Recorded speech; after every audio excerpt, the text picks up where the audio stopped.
Let me introduce you to Deborah Reidman. She is a University of Alaska Juneau Campus Career Services Coordinator. That means also the Ketchikan and Sitka campuses. And she's also the Veterans Representative. She has over 15 years of experience working with high school and state job centers and has been working at the UAS Juneau campus for 8 years with students and alumni. She knows what she's talking about, so I suggest you pay attention. So please welcome Deborah. Great, thank you, Jeff. And just like the original slide stated, if you just want to take out something to take notes on, we're going to be covering lots of things during the session, but there could be some things that won't be included in the slideshow that you may want to make some note of on the side. So today's topic is References 101. And we decided to talk about this particular topic because references can be confusing at times. It's like, how many should you list? What is considered an acceptable reference? What are the protocols when asking someone to be a reference? And what if you don't want to include a current or former supervisor? How do you go about doing that? So we're going to go into some more detail with all of these questions during today's session.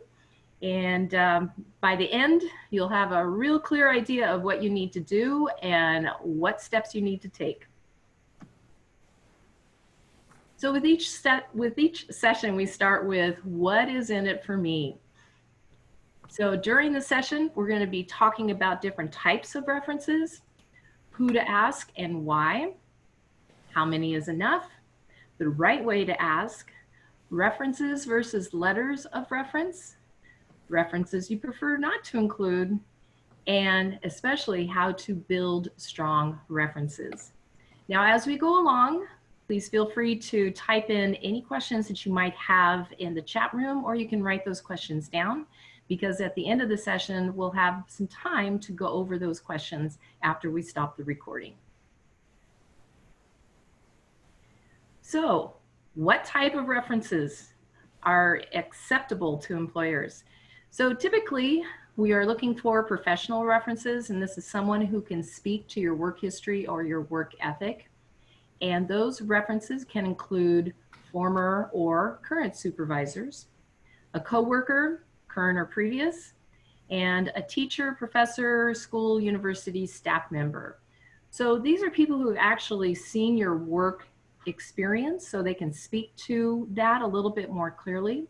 And as you're thinking about which professional reference you want to list, you think about the type of job that you're applying for, and then include those references on that particular list for that particular position. Because we're applying for different types of jobs, and certain references would be good for certain jobs and other references for other types of jobs. So one suggestion is to make a list of who those people are. As you think about the types of jobs that you are interested in applying for, then what types of references, who could you possibly reach out to ask if they would be a reference for you? And so then you kind of have a master list of people that you would be interested in talking to. So that's one approach when compiling your list of professional references. The other type of reference is a character or personal reference. And this is someone who can describe your attributes and traits. Someone who's known you for a while. And so those type of people could be family friends, they could be neighbors, they could be community service or club members or different leaders in some of these groups that are listed there, could be a coach. So again, when you think of the type of job that you're applying for, is there a character or personal reference that you could ask to be a reference that could speak to those particular attributes and traits? So in this case, you might make a list of the attributes and traits that the job posting is asking for, and then think about what character references you might want to reach out to see if they'd be interested in being a reference for you. So with these professional references, supervisors, coworkers who can speak favorably of you as an employer and articulately too.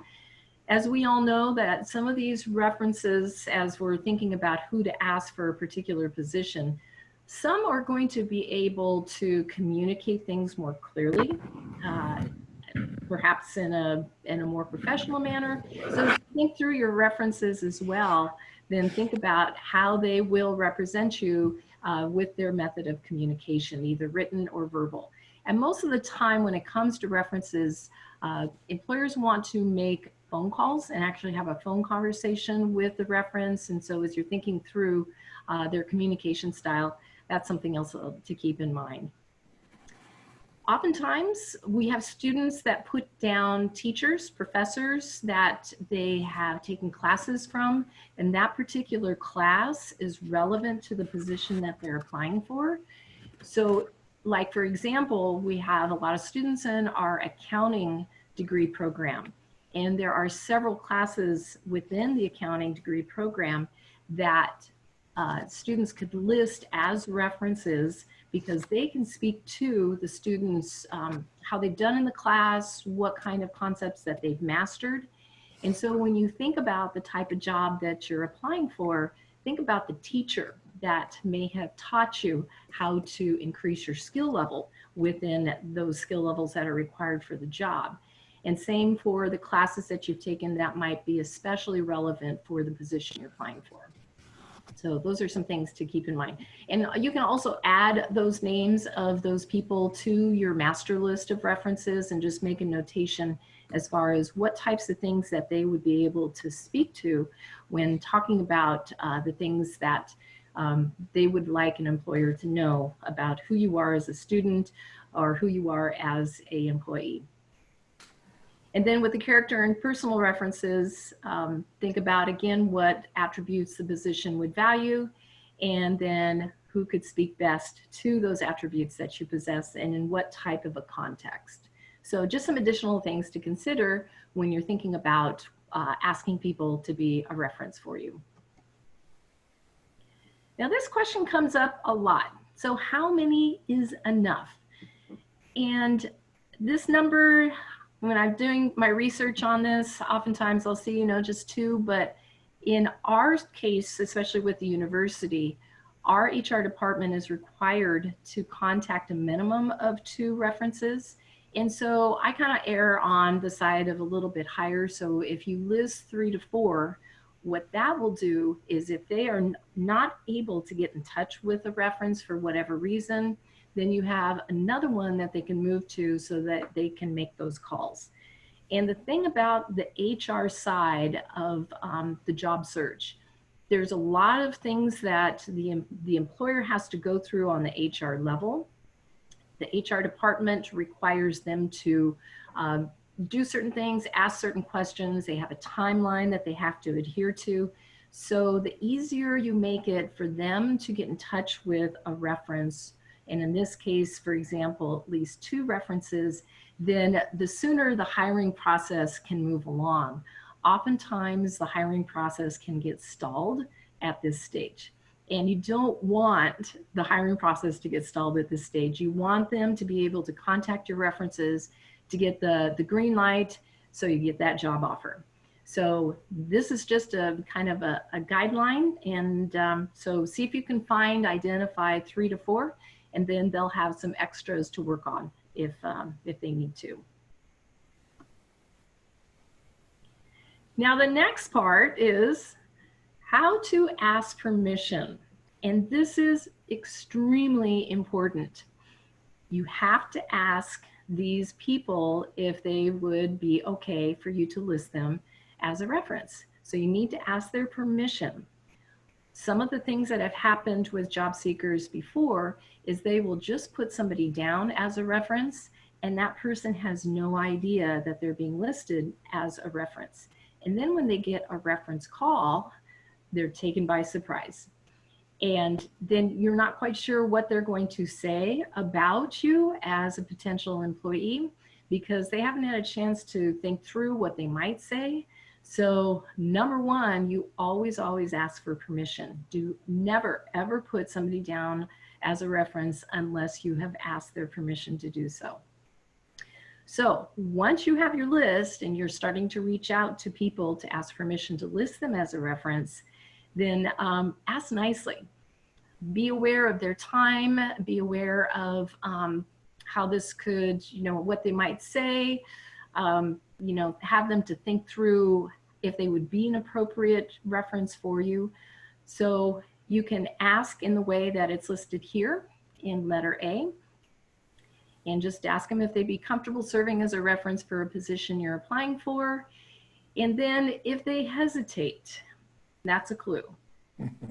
Oftentimes with references, if there was some issues perhaps with job performance and the reference may not feel like they could give you a good reference and they hesitate or they're a little bit, you know, unsure, then it's probably a good idea for you to move on to another person on the list who can really speak more favorably of your work experience or of your attributes. Also, once you get permission, make sure that you confirm their current title and their contact information.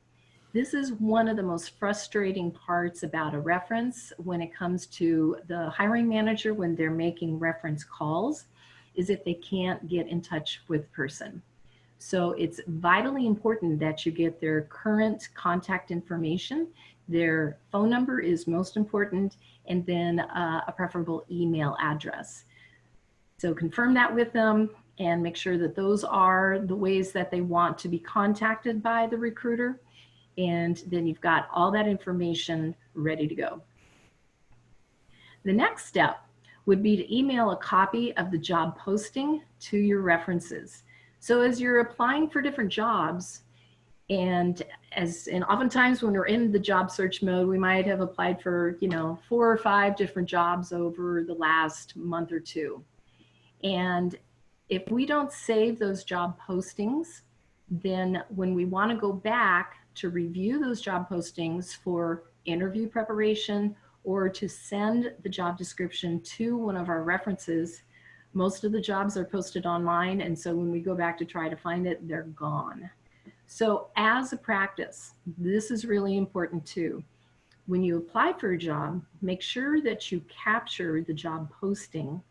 Just do a quick copy and paste onto a Word document, create a folder on your tablet, on your computer, on your phone, where you can tuck those documents in there. And then you'd be able to go back to those job descriptions and be able to send that description to a reference. I know when I've been asked to be a reference in the past, it's really helpful if I know what I'm supposed to talk to. So when I do get a phone call from somebody who has asked permission to list me as a reference, and then all of a sudden I get a phone call from an employer for this particular candidate for this particular position, and I have no idea, I didn't get any heads up from the candidate that they're applying for this job and here's the description of the job. So then I can't really do as good of a job in speaking to why they would be a good candidate based on the job description. So this is a practice that I highly recommend because it's going to serve you well, because your references are going to be able to talk more articulately about who you are as a potential candidate and your strengths and attributes. And then when it comes to interview preparation, when I work with students to prepare them for an interview, we will go back to the job posting because there's clues on what types of questions they might ask, especially when we're preparing for tell us about a time. Those are situational questions. And so we always go back to see if we can identify some potential situational questions, and we find those clues in the job posting. So for both of those reasons, it's important to make sure that you keep a copy of the job. Then after they give you permission, send them a thank you card or email and for agreeing to be a reference. This is them, they're going to be taking time out of their day. Oftentimes reference calls come through and they need to talk to a reference as soon as possible because they want to finalize the job posting, the job recruitment process so they can make an offer to the candidate. So taking time out of their day and especially being able to drop what they're doing to be able to take those calls is just something you want to make sure that you thank them for. Also, when you're following an interview, if it went really well and you're pretty excited thinking, okay, I think this could be a go, then contact your references and let them know, hey, the interview it was great. I felt really good about it. There could be a chance that they will be calling you. So give them a heads up. It's always helpful for the references to know that, oh, there could be a call coming in, because if you are applying for several different jobs, then you don't know which one is going to be calling your references. So as a reference, it's always helpful to know that. And then as a reference, I always totally appreciate any updates on what's going on, because those of us, and we all have been there, where you apply for the job, you get the interview, and then it's the waiting game. You don't know if they've called your references. You don't know if it's going to be another week or two because some of the key decision makers are not in the office at that time. And so, as you know, different updates, it's always helpful to let your references know, because we're involved. We're involved in the process, and we care about your progress, about the things you want to do. And so it's always helpful to know how things are going. Okay, and any questions on that, please put them in the chat room or write them down, and we'll be able to answer those at the end of the session.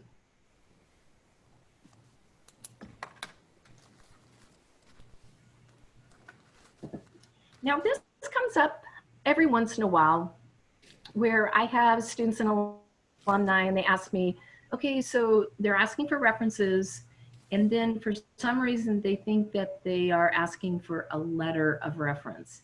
And so they're very different, and you have to watch the language within the job posting. For example, with jobs with the state of Alaska, you have to list your references, which you see on the left-hand side, and those will be part of your documents that you would submit. They're also part of your profile on Workplace Alaska. But then when it comes to an interview, if you are invited to an interview, you will need to bring, in most cases, 3 letters of reference or letters of recommendation. And those are completely different. Here's a suggestion. What would be a good practice would be, as you're in positions of employment, as you're in classes that you did especially well with, or well in, and you had great rapport with the teacher or the professor, then ask for a letter of reference or recommendation from them. Most people, when they have engagements with students, then and alumni, they want to be able to help them with their job search, with their vocational goals. So being able to have some letters of reference ready to go is really helpful, because what happens is when you are invited to an interview, oftentimes they will give you 2 or 3 days notice. And then what that means is, if you need to bring in some letters of recommendation, then you have to contact people, and it puts them on a tight time frame, and they may or may not be able to deliver on that. So as a practice, see if you can get some letters of recommendation along the way from people that you feel would write you a strong letter of recommendation. But the other document, which we will send you, is a document that is oftentimes requested. And the thing that has changed with references, I'll just make another note on this as well. Resumes in the past used to list something like references available upon request. Or a few years after that, employers were wanting references on the same page as your resume, usually towards the bottom. And they would ask for you to list your references on the resume. That has changed. And so you want to have a separate document for your references. And so this example right here is one, it's a template that we put together, and it lines up with the resume and the cover letter templates that we also have. And we'd be happy to send those templates to you if you were unable to attend our resume and cover letter sessions. But basically, it includes, as you can see, first name, last name, the title, the name of the company, the organization, the phone number, And make a note of this as well. If you can get the email address, that's great. But I know sometimes if you're going back and asking for a reference that it's been a while since you've been in touch with that person and you get permission, and then if they have an email address, that's great. But if they don't, or they prefer not to give their email address, the email address isn't as important as the phone number. But if you can put it, then that would definitely be preferable. So those are kind of the difference between the two. Now, another note on the letters of recommendation or reference. One thing that's really helpful that some people are more than willing to do, I've run into this myself personally, is they will send you the letter of recommendation or letter of reference, and it'll be in a Word format, and they will tell you, feel free to address it, change it up to address it to a different person, change up the type of position that you're applying for. So they basically are saying, feel free to make some minor modifications so that it would fit the job that you're applying to. So if they are able to do that, then that gives you the freedom to go in and personalize the letter of reference as needed, depending on the job that you're applying for. When I was in my job search coming from the Seattle area here, I was able to get a letter of reference or recommendation from basically the CEO of the organization I was working for. And she was great. She was able to just say, feel free to modify it as you see fit based on what jobs you're applying for. So what that allowed me to do is to be able to make those changes and then submit a current letter of recommendation that was personalized to the position. Now, it's not always possible, and people are not always comfortable with that. But if that comes up, that's really a bonus. And that's good for us to also think about as we're being asked to be references to, identify if it's okay for the candidate to be able to make some minor modifications. Now, this is a question that comes up. So if you don't want to list a former supervisor just because things may not have gone as well with that particular position, but here are some things to consider also when it comes to former supervisors and when you really shouldn't list them. And this is kind of interesting because it's almost like, do we have permission to not list some of these former supervisors? So here are some reasons why you may not want to list, and it's okay to bypass them. And we'll get to a point where you can talk about that with the future hiring manager. So I'll give you some ways to explain that. So the first one, your boss didn't really manage you, or you barely overlapped. And a lot of us have had this kind of a situation where our supervisor may have been sort of involved, but they may have had so many other employees that they were responsible for. So they really cannot speak to your work experience or maybe even some of your attributes or traits. So that's one reason why you may not want to list that supervisor, because they're not going to be a very adequate or strong reference for you. The next option when it comes to not listing former supervisors is if your former boss is unresponsive. And we have known people like this in the past where it takes them a while to respond just because maybe their plate is so full or they have some time management challenges, whatever it might be. And the thing you want to avoid is silence can be interpreted many ways. So you don't want to put yourself in that kind of a position. And it's okay not to. And then the last one, you did not get along with your supervisor. Here's an interesting thought about this. Oftentimes we think things didn't go well and may be very clear that things didn't go well, but we may not have felt like things went well, and then in fact, the supervisor felt like things actually did go well. So the feelings may or may not be mutual. So what you can do is ask them if they'd be willing to be a reference and gauge their response. Again, unenthusiastic may not be a good one to put down as a reference. So how do you answer the question when somebody says, I don't see some of your former supervisors on this list? And here is how you can respond. So here are two examples of a script that you can use either verbally or in writing. And you're basically telling them, these are the people that are going to be able to give you the best information about me as a potential employee. And I think we all can appreciate that sometimes when we work with people, the personality differences, the management style is challenging. There's lots of reasons why things don't work as well. And so this is a way where you can include those people who have seen you work well and understand what you can bring to the table.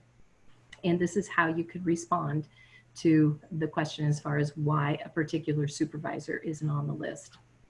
So use this if need be, and hopefully there'll be some conversation about that, and they'll be understanding. Most of the time when I was researching this, when these explanations were given, the hiring manager was sympathetic and empathetic. So the response generally was positive.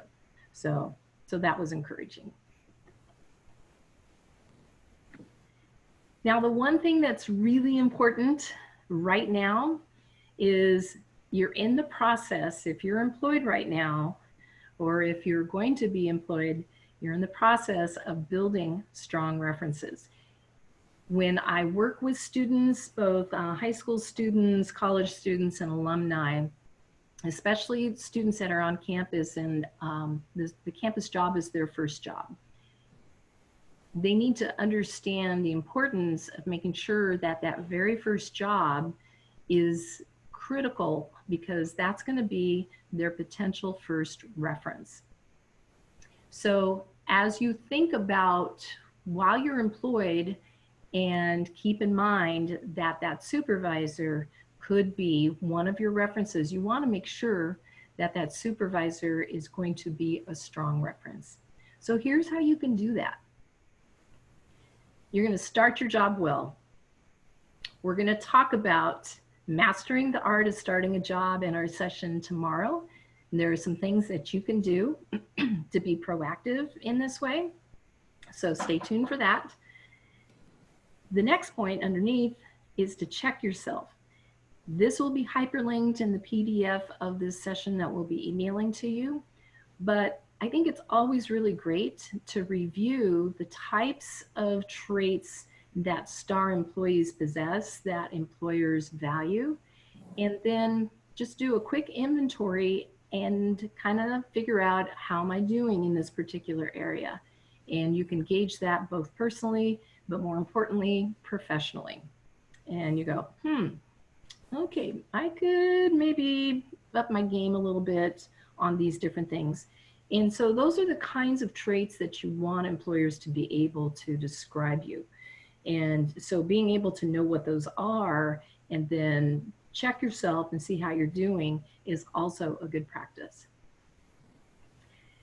Now the one above, request supervisor feedback after 1 month.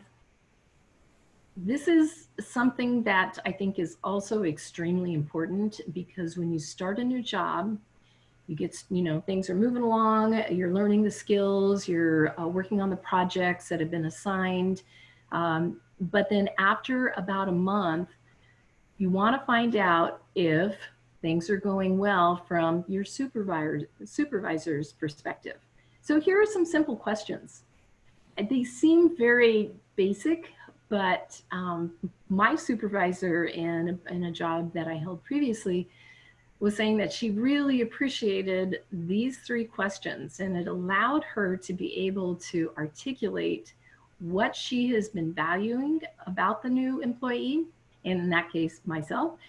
What should I start doing? What should that employee start doing? And then maybe what that employee should stop doing. So it's very simple, but it reveals and it gives the supervisor a chance to talk about these kinds of things. Because if you don't know what you should keep doing, what you should start doing, what you should stop doing soon after you start your position, then you're going to continue down that road. And there is a thing called the probationary period that we're going to talk about in our session tomorrow. And then when you get to the end of your probationary period, all of a sudden you could get blindsided by some of these things that you may have thought, gosh, if I would have known, I could have changed things up. So it's up to you to take the initiative to have that conversation, to schedule a meeting with your supervisor and simply check in using these questions as a starting point. Then underneath, build strong workplace connections. Just like I mentioned earlier, you can use a coworker as a reference. Oftentimes, coworkers will see your work more clearly and more extensively than maybe your supervisor, so they can become really great references. So work on that professional development, create those working relationships that are positive. And we're going to talk a little bit about your coworkers when you're starting a new job, how you can kind of build those relationships in a positive way. And also look for those people of influence. If you have opportunities to engage with conversation, activities, projects with people that are highly valued within an organization, then that's going to give you that person of influence. That could be a great and an impressive reference. Then if things don't work or you're ready to move on to something else, then the last point is to resign gracefully. Make sure that you give 2 weeks notice. It's not required. It is a courtesy. So give them the date. There are some examples of how you can do this. And the best way is just to write a letter of resignation with the date that you're going to be resigning by after those 2 weeks. And then lastly, what's really important is to keep it positive. I was working with a colleague of mine not too long ago who she did not, her and her supervisor had a lot of tension there. It was not a healthy work environment. It was rather toxic, and she was ready to get out. And so when she was writing her letter of resignation, she wanted to include some of those tension points because she wanted the supervisor to know that there were some issues here. And after talking with her and coaching her on this, it's really just, especially when it's in writing, to keep it positive. Because even when jobs are challenging or difficult, we all learn something. So we develop resiliency. We develop a better understanding of people's personality types and how to deal with them. So you think about the positive aspects of what you gain from that job, even though it may have been really, really difficult, then that's what you want to, that's your takeaway. And you can include something very brief about that in your letter of resignation. It doesn't have to go into a lot of detail, but at least mention that you grew a lot as an employee. So resign gracefully, because that person might be a reference in the future. And if you do a good job, things kind of soften over time. And so there could be a chance that they could maybe be a potential strong reference for you. So that concludes our session. And if you have any questions, like we've mentioned, you can put them in the chat room. We'll be able to answer those as well as after we are finished here. But just a reminder, tomorrow is Mastering the Art of Starting a New Job. And we'll be starting that at 11 o'clock. And during that session, it's kind of a strategy, a timeline of what you need to do, what you can do, some things to be aware of. Gosh, I wish I would have seen some of these when I started a new job. So we'll be able to get you ready to start a new job well and to be able to benefit from that first kind of honeymoon period when the rubber meets the road too, where you can get started on becoming one of those valued employees. So at this point, I'd like to turn it over to my co-host, Jeff. Thank you, Deborah. We are going to stop the recording and we'll go into answering questions. So again, this was a UAS Title III grant. We'd like to thank again Deborah, I guess thank myself, but mostly thank Deborah. And we'll go into the questions and see if we have some questions. So let's see. Emmy made a couple of comments talking about references. Yes, it happens a lot. I think Emmy was talking about trying to reach people, and she also liked the idea that she'd never sent the job posting to a reference either, so she was going to start doing that. And the question is, do you list those who wrote your letters of reference on your reference list, or should they be different? Good question, Emmy. I think when it comes to a list of references, then you can certainly list those people because again, from the HR perspective, hopefully they'll get in touch with them. And if you have a letter of reference, then it will support what they might say on the phone. But if they can't get in touch with them for whatever reason, I mean, people are on vacation, there's lots of things that happen. Your letter of reference or your letter of recommendation will support what they would have said on the phone. You know, oftentimes and those of us who've been a reference for people in the past, so we'll get a phone call and we'll have, they'll have questions for us and we'll answer those questions. But a lot of the answers to those questions will not be covered perhaps in a letter of recommendation. We would have gone into more detail. So I think both is good for sure. Okay. Any other questions out there? Well, I have a question. So when you, if you put me down for a reference, what kind of confidentiality do I have? Do I know that you're not going to go back and say, well, this guy really trashed you? Is there some, does that make sense? So no, not quite sure I understand the question. Okay, so you use me for a reference and the employer calls me up and I didn't like how you worked at all. Mm-hmm. And I say, Deborah was terrible. And then it comes back that that employer says, well, your former boss said you were terrible. I mean, is there anything kind of thing for reference or confidentiality that protects the reference? Or is that an issue to even worry about?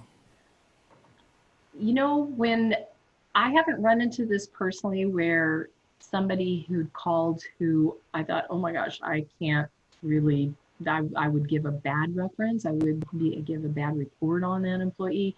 But I have known other supervisors who have been called and were honest about that. And so I haven't heard that coming back to them and on a confidentiality kind of an issue. However, that being said, I know that there are certain HR departments that have policies to avoid any litigation. And so basically what you could do is just, all I'm allowed to say is this person was employed from this date to this date. And then the question oftentimes comes up, would you rehire that person? And then sometimes it would say, they'd say no, or all I can say is we would not rehire that person or we would hire that person. Okay. So a lot of times they're kind of, what do you call it? They're restrained mm-hmm. based on the policies of an HR department. And so, yeah, it's one of those things. I've also heard of supervisors when people have called to ask permission to list them, they have been very candid and said, I don't think you would want to list me as a reference because there could be some things that I think it would be hard. I wouldn't be a good reference for you. Okay. And so I went, that was a courtesy to the person that was asking permission, which I appreciated. Yeah. Okay. And now I just had one comment too. when you talk about when you resign, do it gracefully. Mhm. Most of us are in small towns. Mhm. And so you Good might point. not, they might know that you worked for me and then call me and say, did she work or he work for you? And I go, yeah. So you want to leave gracefully. Don't leave any bitter feelings because people are going to ask about you even if you're not on their reference list in a Mhm. small town. That is for sure. That's one of the good things and sometimes the not so good things about being in a small town. That's why you have to, I mean, you just don't know. So you just got to do the very best you can, even though it's a very challenging kind of a situation. If it becomes a toxic work environment, then yeah, it's time to find something else and to leave gracefully. Continue to do a good job in the midst of the challenging times. And then if there's some illegal kinds of things going on, then you would need to seek some people's counsel on that. I think the job centers usually have some good resources that could help coach you on that. All right, thank you. Any more questions? All right, thank you all, and hopefully we'll see you tomorrow, 11 a.m. on starting a new job. Thank you, Deborah. Sounds good. Thanks, Deborah. You Thanks, are Deborah. thank you. We'll see you tomorrow. Yep. Bye-bye. Bye.